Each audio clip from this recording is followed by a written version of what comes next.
Ladies and gentlemen of Raider Nation, gather round, because if there's one thing that gets my blood pumping more than a last-second field goal at Allegiant Stadium, it's the raw, unfiltered drama of this AFC West battle. Picture this. It's October in Kansas City, Arrowhead Stadium roaring like a thunderstorm, and the Las Vegas Raiders step onto that field with everything to prove. But folks, what unfolded was a nightmare straight out of a bad dream. A 31-0 shutout at the hands of the hated Chiefs that left us all asking the same question. How did the silver and black go from playoff hopefuls to looking like they were auditioning for a blooper reel? I'm your host for this deep dive into the wreckage, and trust me, we're not just recapping the loss. We're dissecting it, reliving the pain, and plotting the comeback. Buckle up, because this is Raiders Report, where we went wrong in KC, and how we rise from the ashes. Let's set the scene first, because context is king in this league. The Raiders rolled into Week 7 riding a roller coaster of a season. Remember that electric opener?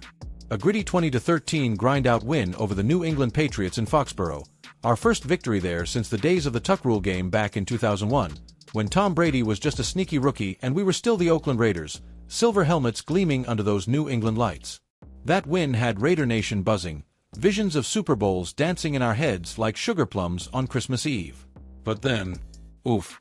4 losses in the next 5 games, dropping us to 2-5 and dead last in the AFC West.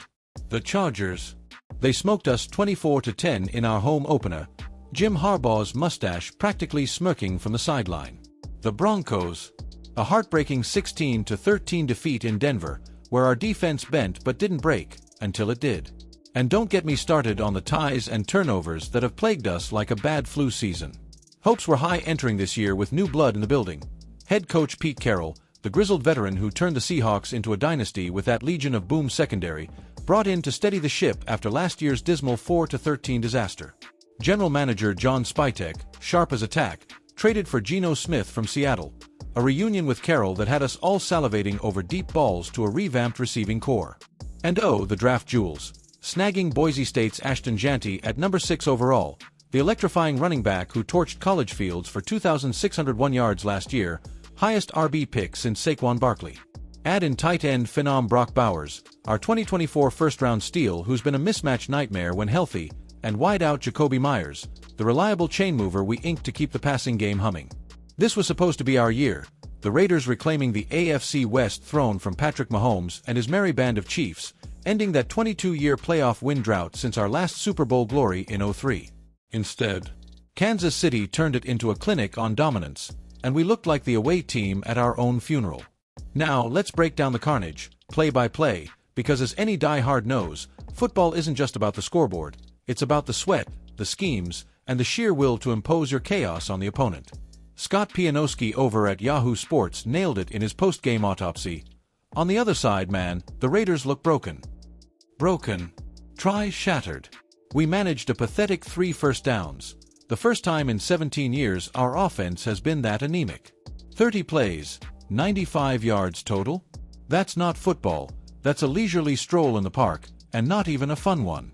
Geno Smith, our gunslinger who's flashed that Pro Bowl magic from his Seattle days, 4,320 yards and 21 touchdowns just last season, had his 4th stinker in a row. 4.2 yards per attempt, a measly 71.6 passer rating, 10 of 16 for 67 yards before getting yanked for backup Kenny Pickett late in the 4th. Pickett. He fumbled his first snap and went 3 and out. Ouch. Geno's been under siege all year, sure. 10 picks to just 7 scores through 7 games. But against the Chiefs' defense, coordinated by Steve Spagnuolo, that opportunistic unit that feasts on mistakes like it's an all-you-can-eat buffet, he looked lost. No rhythm, no zip on the ball, and when he did connect, it was checkdowns that went nowhere. Pianowski called it a crummy effort, and he's spot on.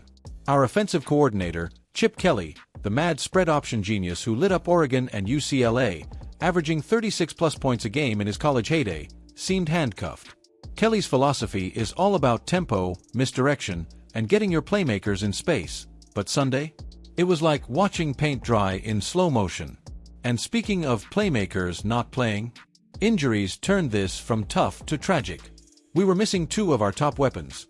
Brock Bowers, that 6'4" freak athlete out of Georgia, who's already got 100-yard games under his belt but sat out since week 4 with a nagging knee tweak, limping through 3 sub-50-yard outings before the staff wisely shut him down. And Jacoby Myers, our steady slot maestro, sidelined with knee and toe issues, his first miss of the year. Without them, our passing attack was thinner than a Vegas showgirl's paycheck on a Monday. Thayer Tucker stepped up with 5 catches for 33 yards, but whoop-de-doo, that's crumbs when you're facing a Chiefs secondary that's allowed just 18 passing TDs all season. But let's zero in on the elephant in the room, Ashton Jeanty.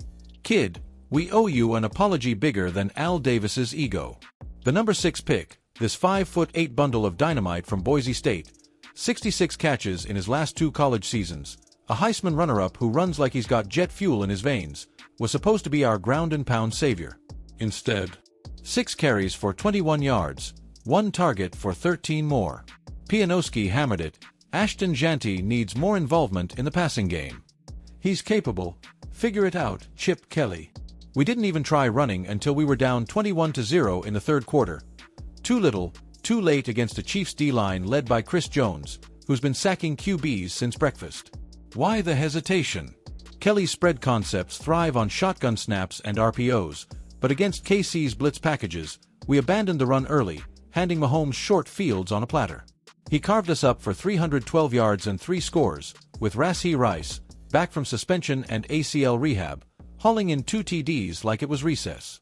Our defense, anchored by Max Crosby, that relentless edge rusher with 14.5 sacks last year, the heart of our hard-hitting identity, flew around but couldn't generate stops. Crosby had a sack and a forced fumble, but it was too late. The floodgates were open. Pete Carroll's schemes, drawn from his Seahawks glory days, emphasize coverage and run support, but without pressure up front, our O-line allowed 5 sacks. We were playing checkers while KC played chess. But hey, Raiders fans, before you smash your remote, let's pump the brakes and zoom out for some historical perspective. This isn't our first rodeo with heartbreak. Heck, it's practically our team motto.